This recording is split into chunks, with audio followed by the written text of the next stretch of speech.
xukuumadda Soomaaliland ayaa xorriyadoodii u soo celisay fanaaniinta Xamda Qaali iyo Barwaaqo Qalanjo oo muddooyinkii u dambeeyay ku xidhnaa saldhigyada magaalada Hargeysa. markii ay soo baxeen ayay la hadleen warbaahinta waxaanay u mahad celiyeen cid kasta oo ka qayb qaadatay in la sii daayo. horta Ilaahay baa mahadale maanta xorriyadeedii noo soo celiyay. marka xigta waxaan u mahad celinaynaa dawladda xukuumadayada uu horeeyay mudane Muuse Biixi Cabdi madaxweynaha iyaga dhammaan xukuumadda oo dhan jananka ciidamada waxaan u leenahay aad baad u mahadsantihiin saldhigii aan ku jirnay ee sida fiican oo la dhaqmay mucaarad iyo muxaafidba waxaan u leenahay intii ka hawl gashay iyo asxaab iyo family dhammaan intii ka hawl gashay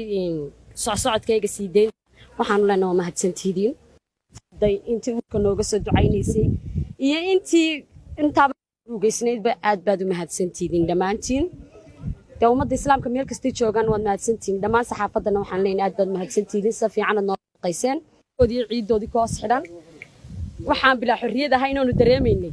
ma jirin alxamdulillah rabbil caalamiin dad waxa jira faafiyay waxa lagu xidhay waxyaabo kale iyagoo oo ku dhex jira waxyaabo xunxun oo sheeko kiiskoodu wuxuu yahay wax qaldan iyagoo isticmaalaya waxaan leenahay anagoo wada jira kiiskina lagu soo xidhay adduunweynaha meel kasta waa laga ogyahay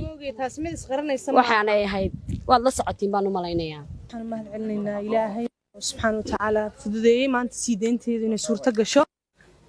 waxaan kaloo mahad celinaynaa dhammaan xukuumadda ugu horeeyay madaxweynaheena Soomaaliland Muuse Biixi Cabdi iyo dhammaan maxaafid macaarid intii taagnayd iyo asxaabtii eheladii ka qayb qaadatay siideynteeda dhammaantood aad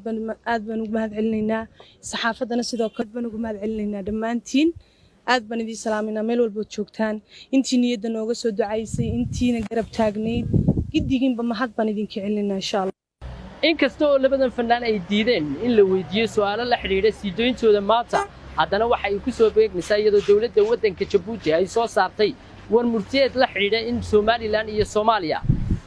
ay ixtiraamaan isu socodka dadka fanaaniinta iyo waliba ciyaartoyda Khalid Mahad Aleeli telefishinka Sahan Hargeysa.